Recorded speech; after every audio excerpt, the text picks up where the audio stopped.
Hey, my friends! Oh man, I'm excited today. Another great day to be alive. I'm on a business trip and up in Ohio. Met with I got hired to come up and do a training for just an awesome organization. They're starting, got a small business and just rocking it, doing great things, have great vision, great leadership, great people. Oh man, it was so good. So we did an all-day training, and the bulk of the training was around the importance and power of trust, and particularly in a business, like building a business team where you can really work together. But the power of this is it fits in every part of our lives, and especially in family, right? Where we're all about building an extraordinary family life. In fact, this is the Extraordinary Family Life podcast, and our monthly coaching program. We've transitioned to the Extraordinary Family Life monthly coaching. Like it's all about building your extraordinary family life. But what's interesting is that everything affects everything. And family affects business, and what's going on in your business affects your family and your friends and your inner life. It's all there. It's all this piece of it. It's beautiful. And the power of trust is amazing and powerful. It can be totally detrimental. I mean, think about it. If you lack trust in your family, like your marriage or with your children with you, that suspicion or doubt or fear, the lack of trust there, deserved or not, destroys those relationships. The same is true in business. The lack of trust in business, either with coworkers or team members, I like to call them team members, but employers, bosses, managers, other accounts, clients, customers. Like if you lack trust there is a huge cost. There's a huge cost, and it is if the lack of trust is there, that cost is negative, and it will cost you tons of success in your business. I mean, and you can think through that. You can see that, like, oh, wait a minute, if I don't have any kind of trust with this person, it's just going to have detrimental effects on every part of our lives. And so it's essential. And what's interesting is that most of us don't give that enough thought. I mean, how often do we sit down and, okay, how can I deliberately and strategically build more trust in my relationships? And so I want to give you some strategies today, some of the things I spent in the training and the studying I've done, really around building trust and maintaining it, but also rebuilding trust. How often do we for some reason or another, we lose trust in someone else, or they lose trust in us, and we need to rebuild it. You go through life, you're going to make mistakes. There's going to be misunderstandings. And so we'll often have to rebuild it. And there may be situations where, man, you've never built it. You're just kind of going along and just been doing life. And so we've missed out on the strategic piece of building trust. So we're going to do that today. We're going to hit it hard. Oh, it's awesome. Good stuff. So the big elements of trust, 3 big questions that I want you to ask yourself, and jot these down if you're not driving and you take notes. There's 3 elements of trust. Number 1, do I trust myself? Do I trust myself? That's the first question. Second question is, do I trust others? Do I trust others? And the third question is, do others trust me? Am I a person that can be trusted by other people? Those are the 3 big questions around trust. So let's dive in. Let's go after this, because this is going to be gigantic in every relationship you have. You and I, we work with people, we live with people, we are around people. And again, I'll keep reiterating this powerfully. If you have trust in a relationship, it is so efficient, so effective, so wonderful, so peaceful. Think about the feeling of peace that comes when you know you can trust someone. And the horrible feeling of not trusting someone or not being trusted. Ugh. Man, it is so detrimental. So in order to trust someone, there are a few elements. A lot of the trust research puts 2 elements. I have added a third of my own. Number 1, ready? Ready for these? If you're taking notes here, jot down. In order to have trust, we have to evaluate character, competence, and caring. Character, competence, and caring, right? And care. So here's how this plays out in life. The first element is we trust people because of their character, which is usually when people think about trust, that's usually the only thing they think about. It's like, oh, are they a good person? Are they honest? Do they have integrity? Will they do the right thing? Right? And that's character. That's like, it's in your heart and soul, in your mind. Like, are you a genuinely good person? Can I trust you? Because I know you're good. You're not going to do anything malicious or evil or wrong.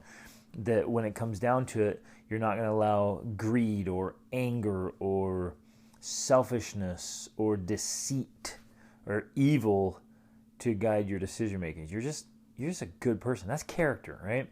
Will you do the right thing when it matters? That is character.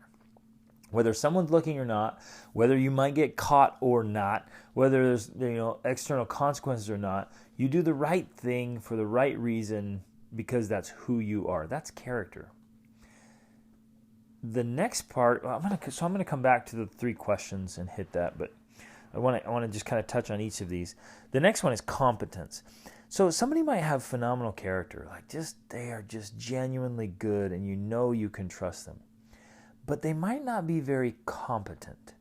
Competent meaning you're really good at something. You're good enough at something, at least, to know that, like I say, so, if somebody is a competent driver, they're a good driver, then you feel safe driving with them.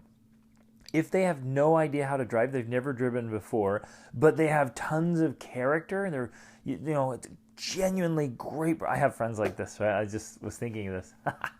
I know men and women who just have the best character, impeccable character, just some of the best people on earth. They've never driven a car in their lives. They live in a part of the world where they just don't drive. And so I might say, in your mind, you'd be like, I trust you with my life. Go ahead and drive. Just because you're a good person. But they're like, I don't know how to drive, right? And so at that point, you don't trust them to drive. Even though you trust them as good people with character, you don't trust them to drive because they have no competence in driving. They have no skill set in driving. And so even though you trust them in their character, you definitely would not let them drive. That's the example of competence. Are you good, really good, in your thing that people trust you to do it and do it well? And same when you're working with someone or in your family or whatever, are they competent enough in that thing that you trust them? With me? And then caring. You might find someone who they have fantastic character. You can trust their character and their integrity. They're actually really good at what they do. But then this third piece I think is important, because what if they don't care? If they just genuinely don't care. They don't care about you. They don't care about what you want. They don't care about your concerns. So, and you know what I'm talking about, right? You've probably met people like that. Like, man, they're good people. I know that. I don't think they're going to be deceptive or dishonest. They're really good at what they do, but they just don't care. And that right there and maybe it's not even a trust thing so much as you're like, if you don't care, then you just lose that, the connection. You lose that desire to work together, to build a relationship together, right? To have an ongoing connection with somebody if they don't care, or if you don't care, right? Think about that. You might just, as honest as the day is long and really good at what you do, but your give-a-crapper's broken, in the words of my Alaskan friend. If you don't give a crap, if you don't care, people aren't going to want to work with you. They're not going to want to be around you. right? Because you're probably not going to be very pleasant to be around, let's be honest.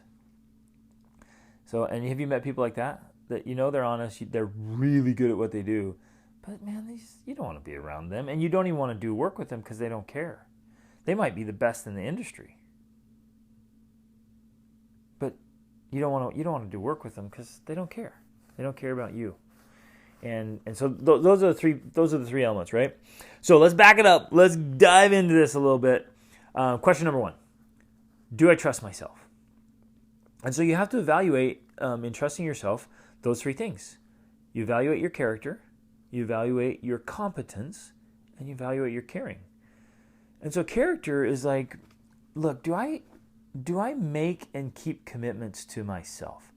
Do I do what I say I'm going to do?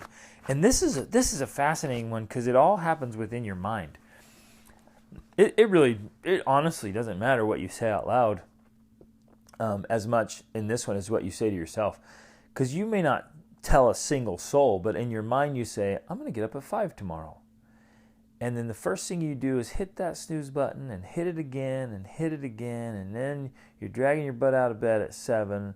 And you've already broken a commitment to yourself.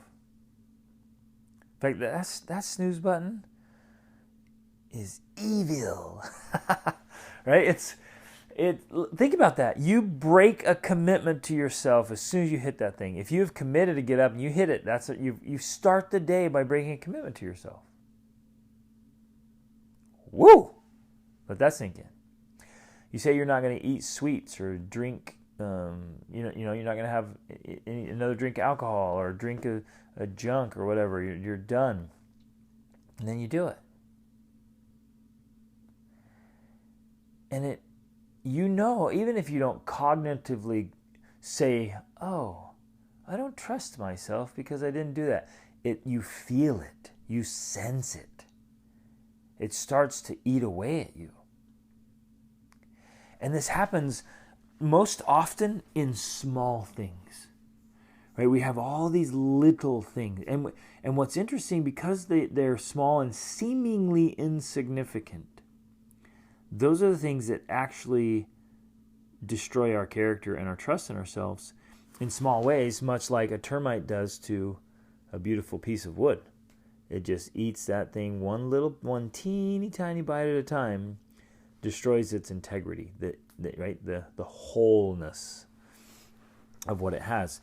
And it's those small things, right? And if we, so for example, small indulgences, that something we know is not good for us, or we know is like it's not our best, and we just allow it because of laziness or greed or selfishness or appetites or passions or whatever.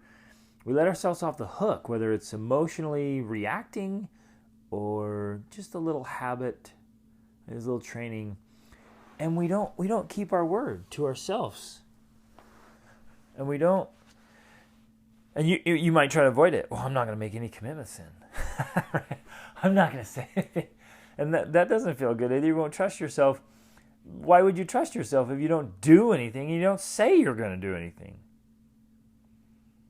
That's as bad as just saying it and not doing it. So here's how we rebuild the trust with ourselves. We build or rebuild trust with ourselves. Now, a lot of us have just grown up, you guys, in situations where we were never taught this. We were trained otherwise. We grew up in situations where that was just the norm. And for some of you, you're probably hearing this for the first time, and this is the first time you might have really just thought through it in this way of like, wait a minute, I don't trust myself because I don't actually follow through with what I say. I talk all the time, or I tell myself all the time I'm doing it, and I don't do it.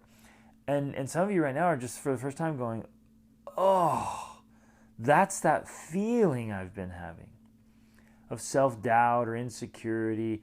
It's actually a lack of self-trust.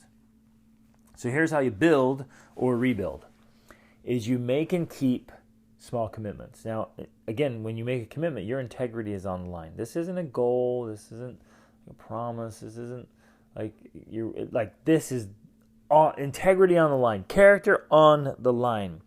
So be careful what you commit to and then do it. And so you can do it with small successes.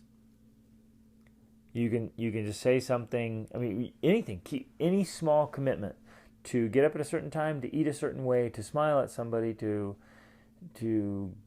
greet somebody you've been kind of keeping your head down, to finish a little project, to clean out that drawer you've been telling yourself you're going to clean forever, that closet that, oh yeah, I've got to organize that, I'm going to get to that, or losing that weight you've been talking about losing for 20 years, or writing the letter. Did I say that one already? Writing a letter to someone, shooting out that email, cleaning out your email box. All these little things you keep saying, oh yeah, I'm going to do that, and you don't. Or when you say, I'm not gonna binge watch Netflix tonight, but then you do. So make and keep some small ones. What happens is you start to feel really good about yourself, even if it's really small. You feel good. So do that, and then do it again and again and again, and you start to develop those muscles and that trust. You literally can rebuild trust with yourself by making and keeping small commitments. So say things to yourself that you'll follow through, and follow through no matter what happens. Stick to those commitments. All right, next. Well, okay, and then, man, we can't go through all. This would take forever. It'd be a full day training to go through it all. So I'm going to go faster with like competence. If you don't trust yourself in your competence because you're not really good at what you need to be good at, then it's easy. You just step that up, right? Like what do you have to be good at? You trust yourself. A lot of us, we don't trust ourselves in our relationships because we're not very good at relationships. We're not good at talking to people. We're not good at communicating. We're not good at listening. We're not good at, forgiving or apologizing or whatever you're parenting, marriage, housekeeping, paying the bills, exercising, whatever it is. Like if we're not good at it, that creates this incompetence. And of course, incompetence breeds a lack of trust in ourselves and of course from others. Right? You see how this plays out? Isn't this powerful? Man, I love this stuff. It's so powerful. And so you're looking at it and like, okay, I don't trust myself because I haven't been keeping my commitments to myself and I'm not really good at it. And other people see that I don't keep commitments that I make to myself or to them. If you say something, if you're dishonest or deceitful, they can see that. People can sense it. Even if you do it privately, people can publicly sense the lack of integrity. And they can see and sense the lack of competence. Now here's the great news with all of this and with caring. All of it is simply a choice. It really is. So wherever you're at right now on the trust spectrum with yourself or others or trusting others, you can easily just say, well, wait a minute.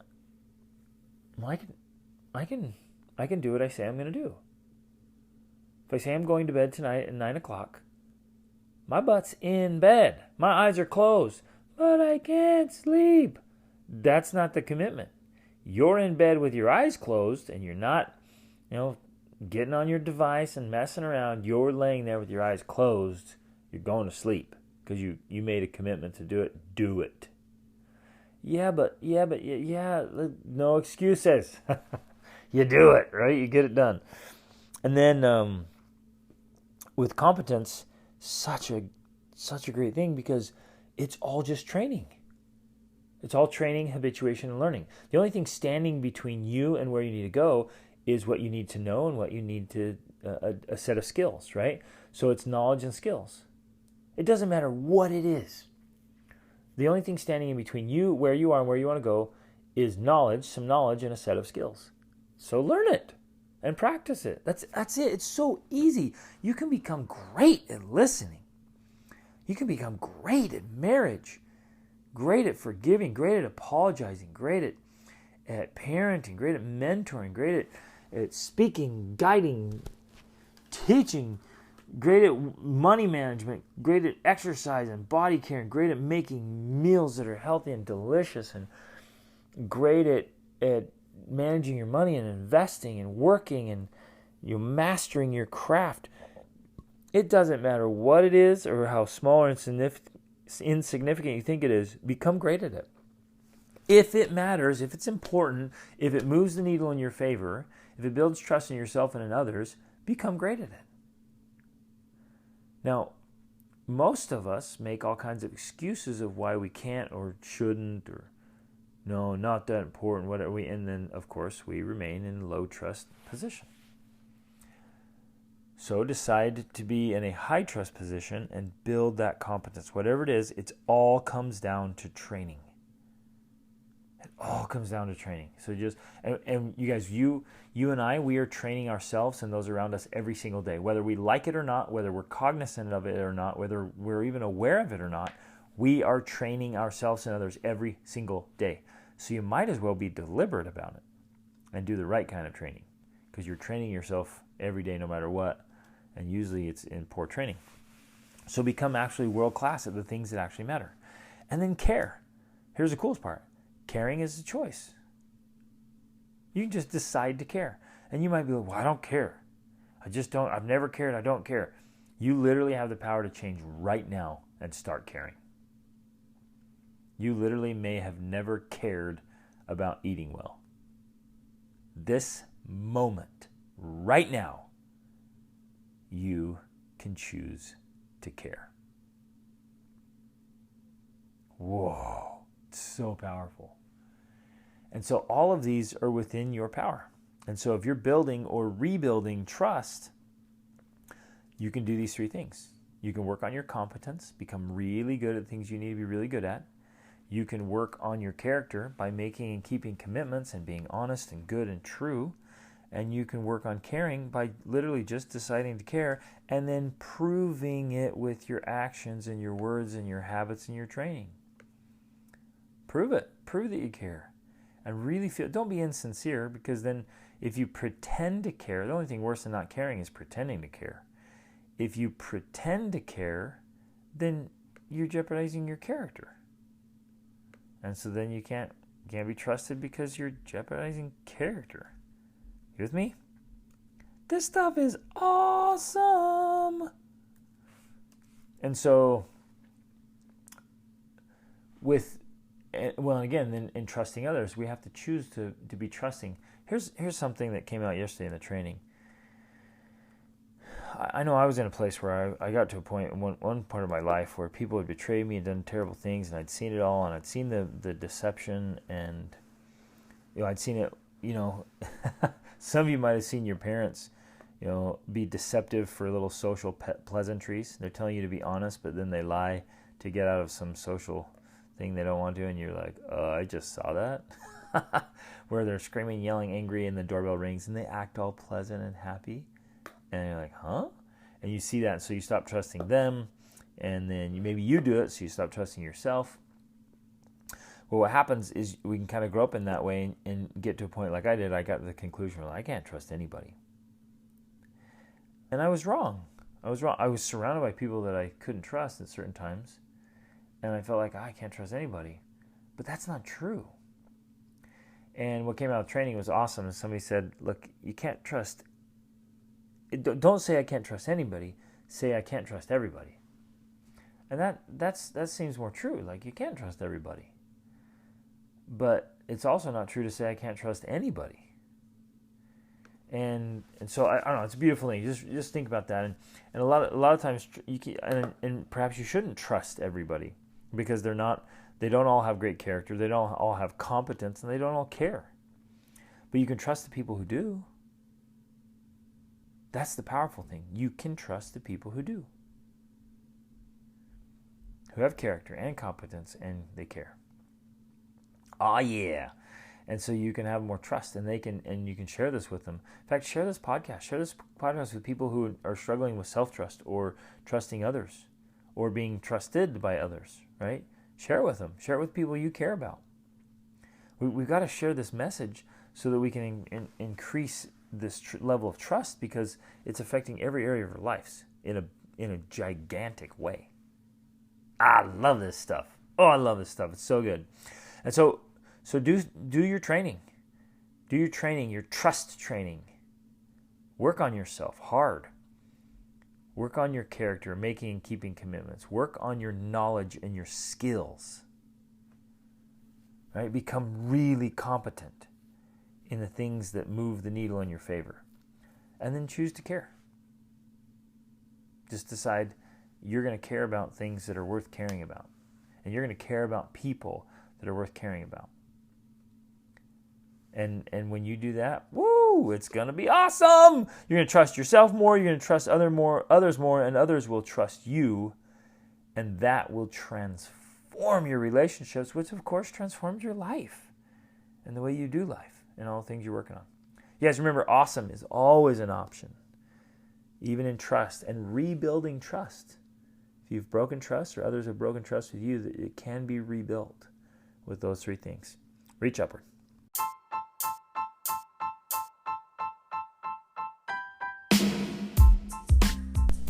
Hey everybody, thanks so much for listening to this episode. I hope you got a lot of value out of it and found some things that you can apply to your life right away.